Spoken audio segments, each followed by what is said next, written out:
Hello friends, welcome back to my channel Lalita success academy. कैसे हैं आप सभी? आई होप अच्छे होंगे और अपनी तैयारी को भी अच्छे से कर रहे होंगे। आज की इस क्लास में हम सीटेट एग्जाम जो कि 2024 में हुआ था, उसमें सीडीपी में जो भी क्वेश्चन पूछे गए थे हम उसको सॉल्व कराने वाले हैं। आप इससे अंदाजा लगा लीजिएगा कि सीडीपी में किस प्रकार के क्वेश्चन पूछे जाते हैं। इसमें हमारा पहला प्रश्न दिया गया है, शिक्षकों को शिक्षार्थियों के बीच व्यक्तिगत भिन्नताओं का सम्मान करना चाहिए और सभी शिक्षार्थियों की आवश्यकताओं के अनुसार अपने शिक्षण को समायोजित करना चाहिए। यह जो अभिकथन है वह बिल्कुल सही कह रहा है। दूसरा है, शिक्षकों को विविध पृष्ठभूमि के शिक्षार्थियों को पढ़ाते समय उनके बीच सहयोग, समूह कार्य और बातचीत से बचना चाहिए। तो देखो, इन सब में जो है कह रहा है बचना चाहिए, तो उनके बीच सहयोग, समूह कार्य और बातचीत को शामिल करना चाहिए, ना कि बचना चाहिए। इस प्रकार से जो इसका कारण है वह गलत है। इसका राइट आंसर होगा 1। ए सही है लेकिन आर गलत है। अगला प्रश्न है, पियाजे और वाइगोत्स्की के सिद्धांतों में एक प्रमुख समानता कौन सा है?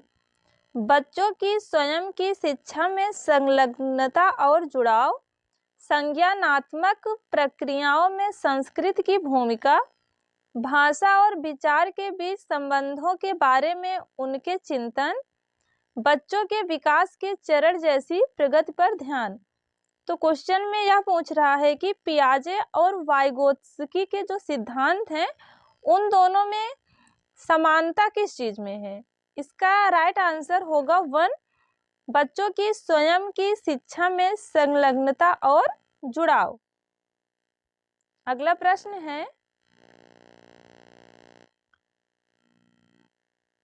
छात्रों के विविध समूहों को पूरा करने के लिए निम्नलिखित में से कौन सांस्कृतिक रूप से उत्तरदायी शिक्षण का सही वर्णन करता है?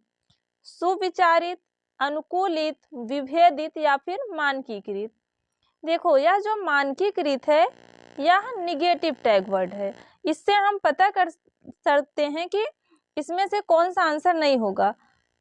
इसमें तीसरे में देखिए तो इसमें मानकीकृत दिया है, या नहीं होगा। दूसरे में भी दिया है, यह भी नहीं होगा। अब 1 और 4 बच रहे हैं। इसमें देखो, सुविचारित भी शामिल है, अनुकूलित भी और विभेदित भी। इस प्रकार इसका राइट आंसर होगा 1।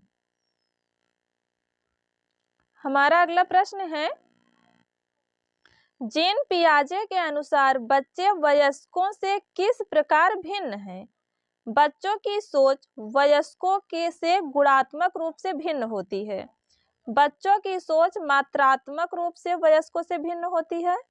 बच्चे वयस्कों पर निर्भर होते हैं जबकि वयस्क स्वतंत्र होते हैं। बच्चों की तुलना में वयस्क बहुत अधिक ज्ञानी होते हैं। जीन पियाजे कहते हैं कि बच्चों की जो सोच है वह वयस्कों से गुणात्मक रूप से भिन्न होती है। इसका राइट आंसर होगा 1। अगला प्रश्न है, आप एक शिक्षक हैं जो अपने छात्रों को परासंज्ञानात्मक कौशल विकसित करने में मदद करना चाहते हैं। निम्नलिखित में से कौन सी रणनीति इस प्रकार के चिंतन को बढ़ावा देने की सबसे अधिक संभावना है? विद्यार्थियों को सत्रीय कार्य के लिए सारांशित नोट्स प्रदान करना, गृह कार्य सौंपना जिसके लिए याद रखने और याद करने की आवश्यकता होती है, छात्रों को उनके प्रदर्शन पर गुणात्मक प्रतिपुष्टि के बजाय अंक देना। यह दोनों तो बिल्कुल ही गलत हैं। इसमें कह रहा है कि छात्रों को अपने स्वयं के सीखने और सोचने की प्रक्रिया पर विचार करने के लिए प्रोत्साहित करना। यह बिल्कुल राइट आंसर होगा। देखो, बच्चों को जब वो स्वयं से सीखते और सोचते हैं तो इस पर उनके जो विचार हैं वह काफी आगे जाते हैं।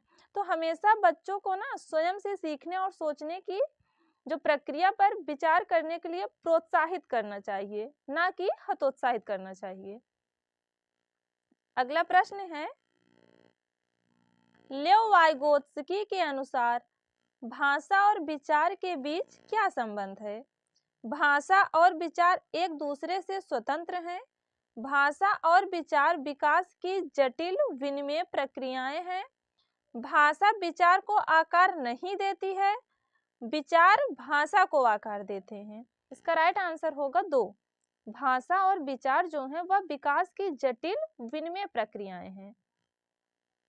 अगला प्रश्न है, एक शिक्षिका खुद से पूछती है, मैं ऐसे अनुभव कैसे प्रदान कर सकती हूँ जिसमें छात्रों को पर्यावरण में विभिन्न प्रकार की वस्तुओं को वर्गीकृत करने और उनकी वर्गीकरण के स्कीमों का विश्लेषण करने की आवश्यकता हो। वह छात्रों में किस बुद्धिमत्ता को बढ़ावा देने की कोशिश कर रही है? भाषाई बुद्धिमत्ता, अंतर्वैयक्तिक बुद्धिमत्ता, शारीरिकगत संवेदी बुद्धिमत्ता या फिर प्राकृतिक बुद्धिमत्ता? तो इसका राइट आंसर होगा ऑप्शन 1। अगला प्रश्न है, छात्रों के लिए कक्षा में प्रतिक्रिया सबसे अधिक प्रभावी होती है जब यह इस बात पर ध्यान केंद्रित करता है कि बच्चा क्या नहीं कर सकता, बजाय इसके कि वह क्या कर सकता है। यह तो बिल्कुल ही गलत है। यह वर्ष के अंत में परीक्षण और परीक्षा पर केंद्रित है, यह भी गलत है। यह छात्रों को तुलनात्मक श्रेणी प्रदान करता है, यह भी गलत है। यह सीखने की गतिविधि के दौरान और पश्चात भी होता है, यह बिल्कुल राइट आंसर होगा। देखो, छात्र जब कक्षा में प्रतिक्रिया करते हैं तो जो सबसे अधिक होता है, पहले तो यह देखना चाहिए कि बच्चे पहले से क्या जानते हैं। इस पे बहुत ज्यादा ध्यान देना चाहिए, क्योंकि जो बच्चे पहले से जो चीज जानते हैं हम उसी के अकॉर्डिंग उनको आगे बता सकते हैं। परीक्षण और परीक्षा या तो उसका बिल्कुल भी मतलब नहीं होना चाहिए कि बच्चे जो सीख रहे हैं उसका जो कुछ भी है वह सिर्फ परीक्षा पर केंद्रित है, तो परीक्षा केंद्रित तो नहीं होना चाहिए। और तुलना भी कभी नहीं करनी चाहिए। ये तीनों इसके गलत हैं। अगला प्रश्न है, रमा एक शिक्षिका है जो वाइगोत्स्की के सिद्धांत को अपनी कक्षा में लागू कर रही है और वह एक चुनौतीपूर्ण कार्य को पूरा करने के लिए अपने छात्रों को समूहों में काम करने के लिए नियुक्त करती है।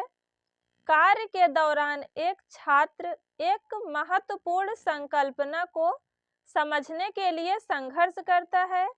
रमा के लिए इस छात्र की मदद करने का सबसे प्रभावी तरीका क्या होगा? छात्र को एक अलग कार्य सौंपे जो उसकी योग्यताओं के अनुकूल हो। यह गलत है। छात्र के साथ समस्या पर काम करें और समूह के अन्य सदस्यों को शामिल करते हुए आवश्यकता अनुसार मार्गदर्शन और प्रतिपुष्टि प्रदान करें। यह बिल्कुल राइट आंसर है। छात्र को समस्या का उत्तर प्रदान करें ताकि समूह आगे बढ़ सके, यह नहीं करना चाहिए। छात्र को समस्या को स्वयं हल करने का प्रयास करने के लिए प्रोत्साहित करना चाहिए, यह भी गलत होगा। अगला प्रश्न है,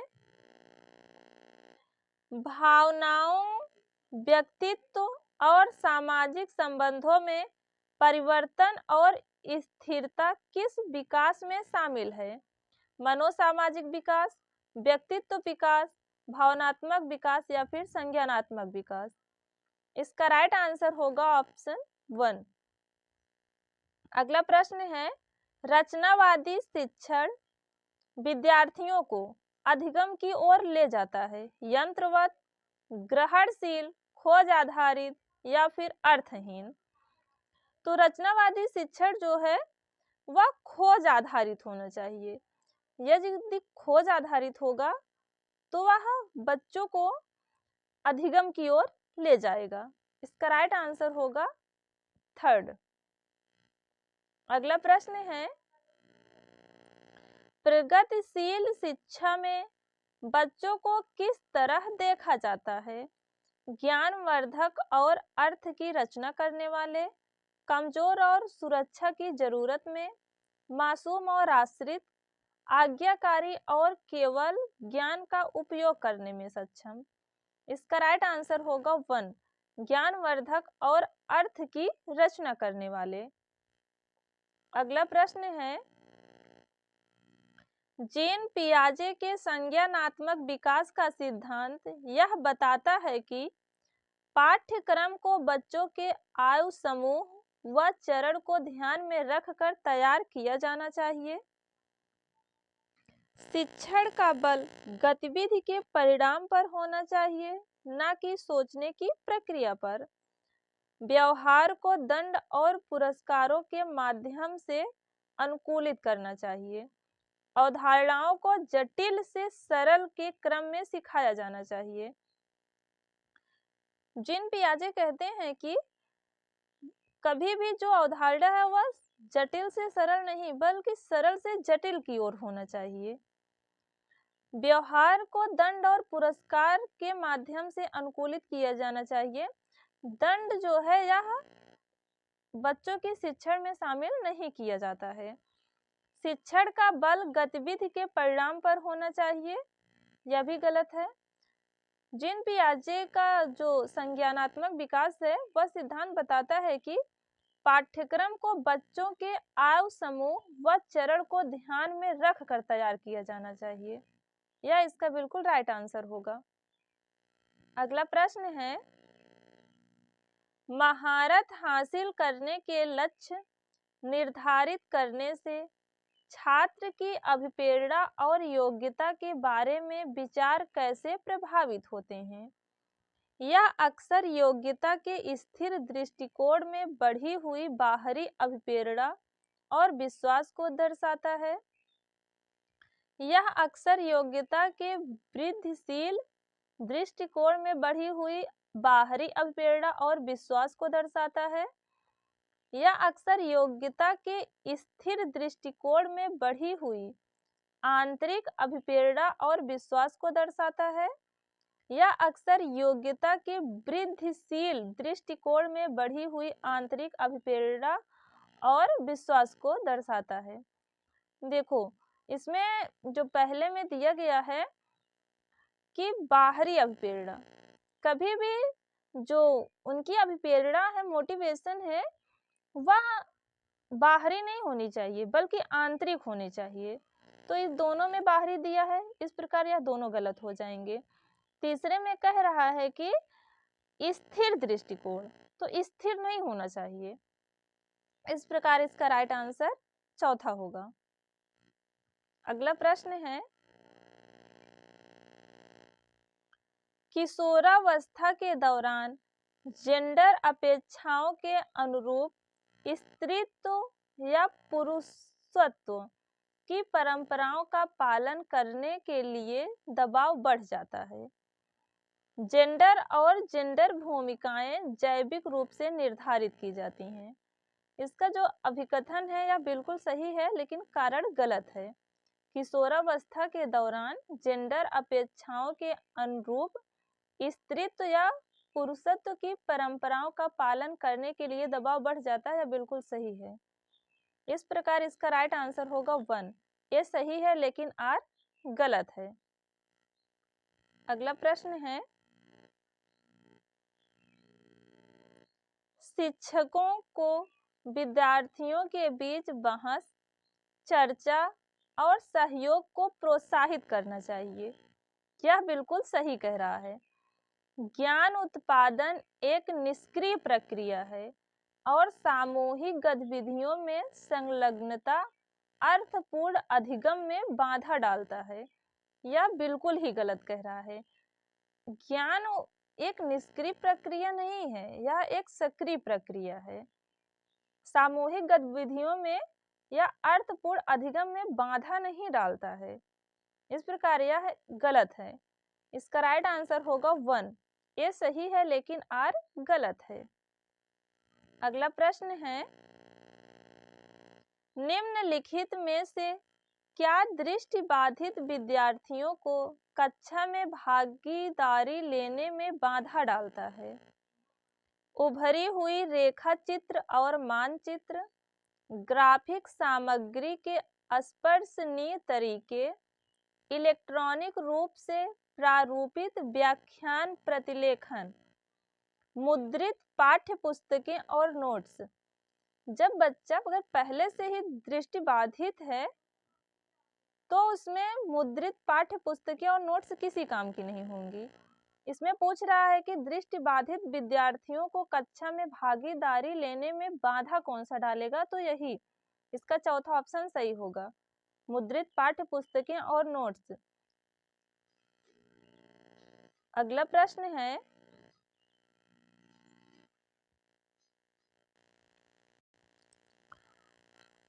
निम्नलिखित में से कौन सा सही सुमेलित युग्म है? रचनात्मक मूल्यांकन, यह निर्धारित करना कि छात्र कक्षा से पहले और बाद में क्या कर सकते हैं। योगात्मक मूल्यांकन में कह रहा है, इसमें पेपर पेंसिल परीक्षण के साथ साथ गैर लिखित व्यवहारों के विस्तृत विवरण शामिल हैं। यह जो है गलत है, यह भी गलत है। मानदंड संदर्भित मूल्यांकन में विशिष्ट विषयों की महारत शामिल है, यह भी गलत है। मानक संदर्भित मूल्यांकन जो होते हैं उसमें साथियों के प्रदर्शन की तुलना करता है, यह बिल्कुल सही है। अगला प्रश्न है, सुनीता एक 12 वर्षीय लड़की विशेष संगीतीय क्षमता रखती है। उसके माता पिता दोनों ही निपुण गायक हैं और वे सुनीता को अपनी आवाज को और बेहतर करने के लिए प्रशिक्षण कक्षा में भेज रहे हैं। सुनीता की यह क्षमता संभावित रूप से किन कारकों के अंतःक्रिया का परिणाम है? आनुवंशिकता और वातावरण, लैंगिक पहचान और आनुवंशिक संरचना, वृद्धि और परिपक्वता, पोषण और अनुशासन। इसका राइट आंसर होगा 1, आनुवंशिकता और वातावरण। अगला प्रश्न है, लॉरेंस कोहल वर्ग ने बच्चों के नैतिक विकास का अध्ययन करने के लिए किस विधि का प्रयोग किया? खेल के दौरान बच्चों का अवलोकन करना, प्रायोगिक विधि, मात्रात्मक शोध कार्य विधि, बच्चों के सामने नैतिक दुविधाएं रखना और अनुक्रियाओं की समालोचना करना। तो लॉरेंस कोहल वर्ग ने बच्चों के नैतिक विकास का अध्ययन करने के लिए जो विधि का प्रयोग किया है वह चौथा ऑप्शन होगा, बच्चों के सामने नैतिक दुविधा रखना और अनुक्रियाओं की समालोचना करना। हमारा अगला प्रश्न है, स्कूलों को उस ढांचे के भीतर कार्य करना चाहिए जो तैयार उत्पाद और सीखने के परिणामों का आकलन करते हैं। कारण कह रहा है, सीखना पक्के तौर पर अनुक्रमिक और पदानुक्रमिक होता है। यह कथन भी गलत है और कारण भी गलत है। इसका राइट आंसर होगा सेकंड। अगला प्रश्न है, निम्नलिखित में से कौन सा कथन स्वलीनता के संदर्भ में सही है? स्वलीनता केवल वातावरणीय कारकों के कारण होता है। स्वलीनता का इलाज किया जा सकता है। उम्र के साथ इसमें सुधार आता है। स्वलीनता वाले सभी लोगों में कम से कम एक विशेष कौशल होता है। स्वलीनता एक तंत्रिकीय विकासात्मक विकार है। यह बिल्कुल सही ऑप्शन है। अगला प्रश्न है, किस अधिगम की रणनीति में बच्चों द्वारा दूसरों को सिखाना शामिल है जो उन्होंने सीखा है। व्याख्यात्मक शिक्षण में, अनुबंधन अधिगम में, पारस्परिक शिक्षण में या फिर रट कर सीखने में। इसका राइट आंसर होगा सेकंड। अगला प्रश्न है, संवेदनशील अवधि वह समय अवधि है जिसके दौरान कुछ विशेष रूप में सामान्य विकास के लिए महत्वपूर्ण होती है। इसमें राइट आंसर होगा पर्यावरणीय कारक। अगला प्रश्न है, पठन वैकल्य से जूझ रहे छात्रों को पढ़ना सिखाया जा सकता है। लंबे और जटिल गद्यांश देकर, अनुकूलन की अनुबंधन विधि के माध्यम से, व्यवस्थित ध्वन्यात्मक प्रशिक्षण के माध्यम से, उच्च ग्रेड स्तर के पठन ग्रंथ प्रदान करके। पहले में कह रहा है लंबे और जटिल गद्यांश देकर। यदि बच्चा पहले से ही पढ़ने में असमर्थ है तो उसको हम और अगर जटिल गद्यांश देंगे तो वह बिल्कुल ही नहीं सीख पाएगा। इस प्रकार यह बिल्कुल ही गलत है। अनुकूलन की अनुबंधन विधि के माध्यम से या फिर सही नहीं रहेगा। उच्च ग्रेड के स्तर के जो अगर पठन ग्रंथ प्रदान करेंगे तो उससे भी बच्चा नहीं सीख पाएगा क्योंकि वो पहले से ही पढ़ने में असमर्थ है। उसके लिए सबसे अच्छा होगा कि व्यवस्थित ध्वन्यात्मक प्रशिक्षण के माध्यम से हम उसे सिखाएं। अगला प्रश्न है, निम्न में से कौन सा प्रश्न विश्लेषणात्मक चिंतन को बढ़ावा देता है? भारत की कुल जनसंख्या कितनी है? भारत में जनसंख्या वृद्धि के विभिन्न कारण क्या हैं? भारत की राजधानी है। भारत में कितने राज्य हैं? विश्लेषणात्मक चिंतन को बढ़ावा तब मिलेगा जब अगर कुछ ऐसा बच्चे के सामने ऐसा क्वेश्चन रखा जाए जिसमें वह अपने विचारों को भी शामिल करके कुछ बता सके। पहले में कह रहा है कि भारत की कुल जनसंख्या कितनी है, इसका हमेशा बस एक ही आंसर आएगा। भारत की राजधानी है, इसका भी सिर्फ एक आंसर आएगा। भारत में कितने राज्य हैं, इसका भी सिर्फ एक आंसर होगा। बच्चे कुछ उसमें अपने आप से शामिल करके नहीं बता पाएंगे। लेकिन भारत में जनसंख्या वृद्धि के विभिन्न कारण अगर इस पर बच्चों से प्रश्न किया जाएगा तो अपने अपने विचार वो बता पाएंगे। इस प्रकार से उनका जो विश्लेषणात्मक चिंतन है उसको बढ़ावा मिलेगा। इसका राइट आंसर होगा ऑप्शन 2। अगला प्रश्न है, शिक्षकों को बच्चों को प्रयोग के लिए बहुत सारे अवसर देने चाहिए और उदाहरणों और गैर उदाहरणों पर चर्चा करनी चाहिए।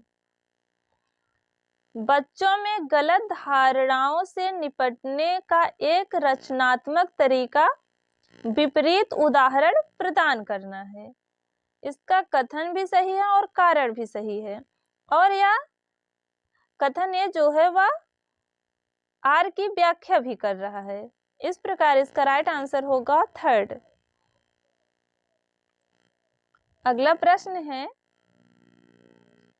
एशियाई संस्कृतियों में जो सामाजिक सद्भावना पर जोर देते हैं, क्रोध की अभिव्यक्ति को हतोत्साहित किया जाता है और शर्म को प्रोत्साहित किया जाता है। यह सही है। भावनाएं व्यक्तिपरक हैं और सीखने में कोई भूमिका नहीं निभाती हैं। यह बिल्कुल ही गलत कह रहा है। इस प्रकार इसका राइट आंसर होगा ऑप्शन ए सही है लेकिन आर गलत है। हमारा अगला प्रश्न है, विद्यार्थियों में समालोचनात्मक चिंतन को विकसित करने के लिए एक शिक्षक को ऐसे सवाल देने चाहिए जिसमें निष्कर्ष और व्याख्याएं शामिल होते हैं। यह बिल्कुल सही कह रहा है। ऐसे सवालों से बचना चाहिए जिनमें विवेचन और विश्लेषण की आवश्यकता होती है। हमें ऐसे सवालों से बचना नहीं चाहिए। केवल ऐसे ही सवाल पूछने चाहिए जिनका एक ही उत्तर है। ये बिल्कुल नहीं करना चाहिए। विद्यार्थियों को उनके संदेह और सवाल पूछने के लिए हतोत्साहित करना चाहिए। हमें कभी भी बच्चे को सवाल पूछने के लिए हतोत्साहित नहीं करना चाहिए, बल्कि प्रोत्साहित करना चाहिए, जिससे कि बच्चे खुलकर प्रश्न कर सकें, तभी वो आगे सीख पाएंगे। इस प्रकार इसका राइट आंसर होगा 1। ऐसे सवाल देने चाहिए जिनमें निष्कर्ष और व्याख्याएं शामिल होते हैं। हमारा अंतिम प्रश्न है, समावेशी कक्षाओं में अलग अलग भिन्नताओं के अनुसार विभेदित निर्देश दिए जाते हैं। बच्चों के बीच हर तरह की विभिन्नता को दूर करने का लक्ष्य रखती है। समावेशी कक्षाओं को पहचानना चाहिए कि हर बच्चा एक ही दर से और एक ही समय में सीखेगा। समावेशी कक्षाओं में विशेष बच्चों की जरूरतों को पूरा करने के लिए एक अलग शैक्षणिक कार्यक्रम पेश किया जाता है। समावेशी कक्षा वह है जहां अलग अलग भिन्नताओं के अनुसार विभेदित निर्देश दिए जाते हैं। समावेशी कक्षाएं जो होती हैं उसमें सभी प्रकार के विद्यार्थी शामिल होते हैं, जिसको कम भी आता होगा, किसी को ज़्यादा आता होगा, तो हम उनके अनुसार अलग अलग उनको हम पढ़ा देंगे। इसमें कह रहा है बच्चों के बीच हर तरह की विभिन्नता को दूर करने का लक्ष्य रखती है, यह बिल्कुल गलत है। समावेशी कक्षा में जो बच्चे होते हैं उनका हम एक ही समय में वह सभी बच्चे सीख जाएंगे, ऐसा नहीं कह सकते हैं। और ना ही विशेष बच्चों की जरूरतों को पूरा करने के लिए अलग शैक्षणिक कार्यक्रम होगा। यदि अगर विशेष बच्चों के लिए हम अलग कार्यक्रम रख देंगे तो अब समावेशी कक्षा के अंतर्गत नहीं आएगा। तो हमने आज के इस क्लास में सीखा कि 2024 में पेपर हुआ था, सीडीपी में किस प्रकार से क्वेश्चन आते हैं। उम्मीद करते हैं कि आपको यह वीडियो पसंद आया होगा। यदि वीडियो पसंद आया हो तो वीडियो को लाइक करें, कमेंट करें एंड चैनल को सब्सक्राइब करना ना भूलें। मिलते हैं नेक्स्ट वीडियो में, तब तक आप अपनी पढ़ाई को जारी रखिए। धन्यवाद।